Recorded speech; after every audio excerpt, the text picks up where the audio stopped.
Christina Marie here, and it is time for my March TBR. I'm trying to make it as accurate as I can this month, but I will put a disclaimer that I may not read all of these books. These are the books that I want to read. Some of these I have to, so I will. Others, I have a total of 8 books that I have on my schedule this month, which is a little ambitious, especially considering that I'm getting this video up almost about a week late. What a great start, right? But good news is I've already started on one of these books, and I can make up ground because some of them are a little shorter or a little more fast-paced than others. But I plan on reading 8 books this month. 3 of the books I have with me. They're in paperback form or hardback sitting right here, and then the others are ebooks, and I'm going to insert pictures of their covers right here if the cover is out. One of the books, the cover isn't out yet. It'll be out later on this month, so I'll explain when I get to that book. So let's go ahead with the books that I have here in front of me. The first book that I'm currently working on is by J.D. Robbs or Nora Roberts. This is a library book, and it's called Naked in Death. It's the first book in the In Death series, which has like about 50 million books in it, and this is the first book. This book came out in like '94, if I remember correctly, maybe even earlier than that. You can see how old this copy is. It's mass market paperback. This is a romantic suspense novel. It's basically about this detective who is a female. Let's see. Eve Dallas is a New York police lieutenant hunting for a ruthless killer. In more than 10 years on the force, she's seen it all and knows that her survival depends on her instincts. And she's going against every warning telling her not to get involved with Rourke, an Irish billionaire, and a suspect in Eve's murder investigation. But passion and seduction have rules of their own, and it's up to Eve to take a chance in the arms of a man she knows nothing about except the addictive hunger of needing his touch. I'm all for this. I've heard really great things about it. Excuse me. I've heard tons about this series from the Gwendolyn reading method. Hi, Gwen. So I am really excited to really get started on this series. It's going to take me a while to catch up, of course, because it's like 20 million books. So then I'm going to be reading The Cemetery Boys. This is by Heather Brewer. This was sent to me by the publisher. Excuse me again. And excuse me. Woo. I'm going to be reading and reviewing this for thefandom.net. So this actually will be read this weekend because I need to have the post up, I think, by next Tuesday the 10th. Is that right? Let's look at the calendar, shall we? Yes, the 10th. So expect a review on my blog as well as thefandom.net of this book here. So I'm really excited. Let's see. I'll read the synopsis for you. When Steven's dad says they're moving, Steven knows it's pointless to argue. They're broke from paying mom's hospital bills, and now the only option left is to live with Steven's grandmother in a backward small town that's like something out of the Twilight Zone. Steven's summer starts looking up when he meets punk girl Kara and her charismatic twin brother Devin. But when harmless nights hanging out in the cemetery take a darker turn, Steven starts to suspect that Devin is less a friend in his group than he is a leader, and he might be leading them all to a very sinister end. It's kind of like a thriller horror kind of thing, and this is young adult, so I'm really excited about this because I don't really read a lot of horror thriller young adult books. The next book I'm super stoked about. It is the 3rd edition of the Arcana Chronicles. This is The Dead of Winter by Cressley Cole. This is a young adult paranormal romancy kind of a read, and I loved the first 2 books. Loved the first 2 books, Poison Princess and oh my gosh, Endless Night. I can't wait to read this. I've heard great things about it. Oh my gosh. And there's the back of the cover right there. That is the lead character. Is that Evie is her name, I believe? And then the 2 guys. This is Death and this is Jack, I believe. So I'm really excited. It's been like a year since I've picked up anything from the series. This came out in January. And let's see here. I don't want to read the synopsis because I will spoil the first 2 books if you haven't read it. But just know that this series is probably one of the most underrated series I've ever come across. I love the first book and I loved the second. I can only hope that I love the third just as much, if not more. The rest of my books are ebooks, so I'm going to be inserting pictures. The first book that I'm going to be reading, that I'm actually currently reading this moment, is called Becoming Rain, and this is by K.A. Tucker. This is the second book in the Burying Water series. I don't think they're like continuations of each other. I think this one can be read as a standalone. I've been reading K.A. Tucker for a few years now, and I really do enjoy her work. She hasn't quite hit a 5-star rating with me yet, I don't believe. I think I would remember if she has. She's usually about a 4-star author with me, but I still like her and I enjoy her work. I got to hang out with her a while back, and so it's a lot of fun to read her work. So this book sounds really, really interesting. I'm going to read the synopsis. Luke Boone doesn't know exactly what his Uncle Rust is involved in, but he wants in on it. The cars, the money, the women. And it looks like he's finally getting his wish. When Rust hands him the managerial keys to the garage, they come with a second set, one that opens up the door to tons of cash and opportunity. Though it's not exactly legal, Luke's never been one to worry about that sort of thing, especially when it puts him behind the wheel of a Porsche 911 and onto the radar of gorgeous socialite named Rain. Clara Bertelli is at the top of her game. At only 26 years old, she's one of the most successful undercover officers in the Washington, D.C. Major Crime Unit, and she's just been handed a case that could catapult her career and expose one of the West Coast's most notorious car theft rings. But in order to do it, she'll need to go deep undercover as Rain Martinez, whatever. Her target, the 24-year-old nephew of a key player who appears ready to follow in his uncle's footsteps. As Clara drifts deeper into the luxurious lifestyle of Rain and further into the arms of her very attractive and charming target, the lines between right and wrong start to blur, making her wonder if she'll be able to leave it all behind, or if she'll even want to. This definitely sounds like a K.A. Tucker novel, not in a bad way. I love her plots and I love her premise. Her execution sometimes leaves a little bit to be desired, but that's fine. I'm hoping she gets better and better. This really sounds interesting to me, so I'm really stoked about reading it. The next book I'm going to be reading is called Kate Triumph, and this is by Sherry Arnold. This is, I think, a young adult book. I'm going to read the synopsis. It says, "Normal is so overrated. At least that's what 17-year-old Kate Triumph tells herself every day. But the truth is, she lives in a constant fear that someone will discover how not normal she really is. With her startling speed and her unusual ability to heal, Kate believes she's something of a freak. Then Andrew Shore arrives. He claims he's her father, sticks around for a few days, and leaves her a plane ticket. 'Come to Mercer Island,' he says. 'Give me a chance to get to know you.' Soon, Kate is floundering in a world of new address, new car, new high school, and, of course, new father. Not to mention Zach, her intriguing new neighbor, who makes her want to abandon her steadfast rule of never allowing anyone to get too close. But when she discovers someone is trying to kill her, life for Kate gets a bit more complicated, and a lot less normal." This sounds awesome to me. I'm really excited.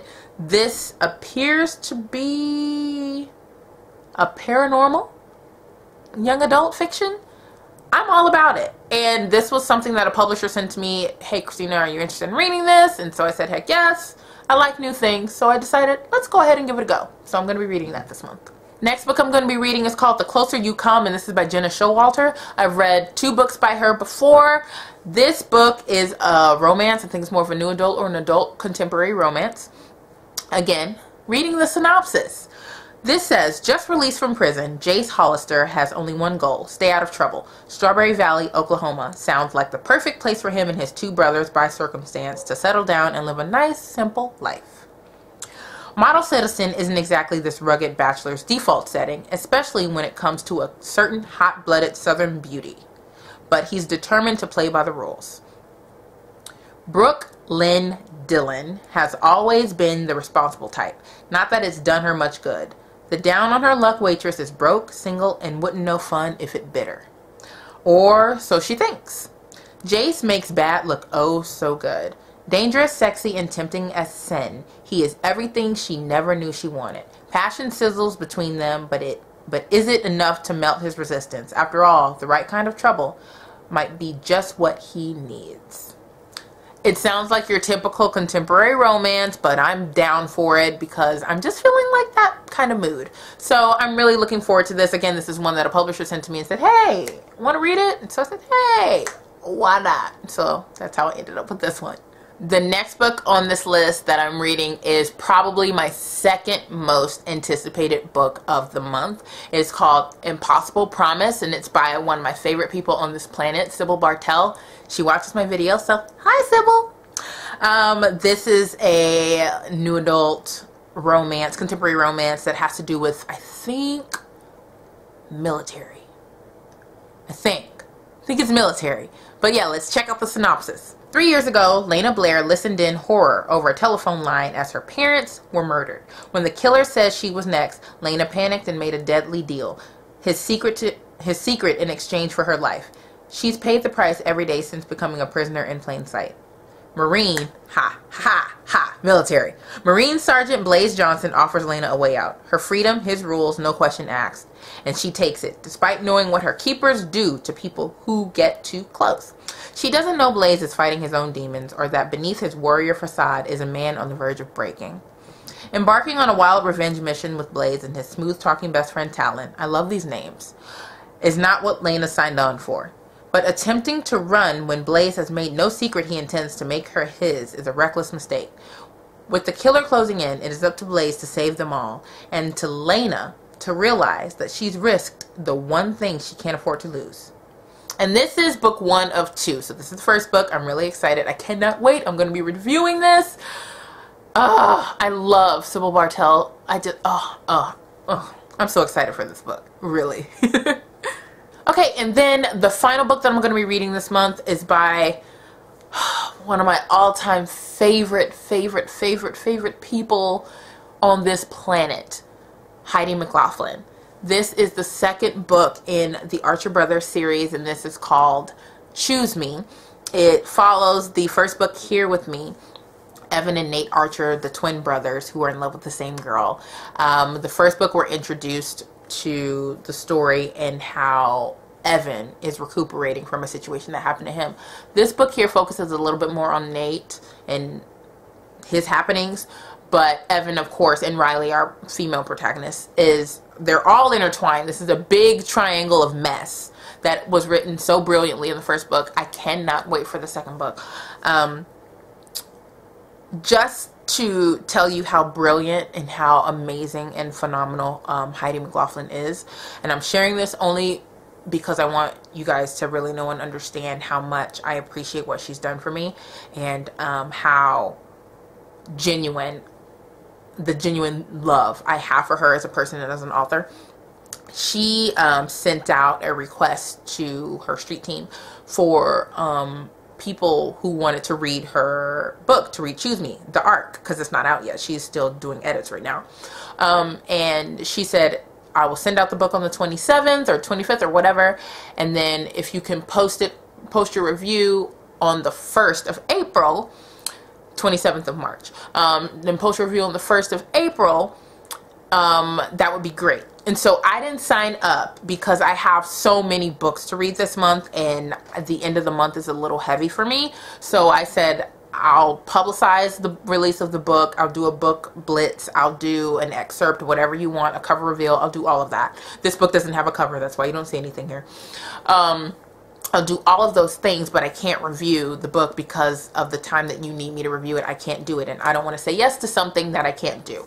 And she sent me a message asking me, she said, hey, you know, what's going on? Why can't you review the book? And I told her what was going on, and she offered to send me the book a few weeks early, like right out of edits, to let me read and review it, because she really wanted my review, because I love her, and I don't know why I'm getting so emotional. And she did not have to do that. I was so bummed that I wouldn't be able to share in on the ARC Love and the reviewing of this book together with my street team family. But she made it possible to where I can still do that, because I just love this book, this series so much, that she pretty much refused to let me not be a part of that. She wanted me to be a part of it, and I was really, really grateful. So I'm so lucky that I get to read the book a few weeks early, which is great. I'll probably get it next week. But to just know that, and I'm speaking for me, and I'm sure some of you can attest to this if you have relationships with bloggers and authors, to feel so important and so needed and so valued by an author that you respect with every ounce of your being is mind-blowing. And for her to reach out to me, and she said, when I saw that you said that you could not review my book, I was really sad. And I was just like, I was sad that I couldn't do it either. And she just made it possible for me to do that. And this may not seem like a lot to some of you, like, oh my gosh, Christina, whatever, seriously. But it meant the world to me. It really, really, really did. Because books are my heart. They're my passion. And I really just love being a part of this community and part of this world. Oh my god, anyone else gets a Little Mermaid when I said part of this world? Anyway, it just really touched me, really, and it got me a little emotional. And so Heidi, if you're watching this, thank you. I'm really excited. Thank you, thank you, thank you, thank you. Seriously, thank you, thank you, thank you. I know I'll love the book. I know it. I know I will, because you haven't disappointed me ever. Just I'm so excited for this, you guys. This book comes out on April 1st. A lot of these books come out either later this month or next month. So that's it. I'm sorry, I got a little off topic at the end of this video. I'm really excited. 8 books, that's what I'm planning on doing. I hope you guys have some great reads for this month as well. Comment down below letting me know what you're reading, if you read any of these books, if you have arcs for any of these books, if you're planning on reading these books when they release. Comment down below so we can chat. Make sure you thumbs up this video if you enjoy it, and you are subscribed to my channel for more videos like this, of course. And thank you so much for watching. I will see you guys in my next one. Bye.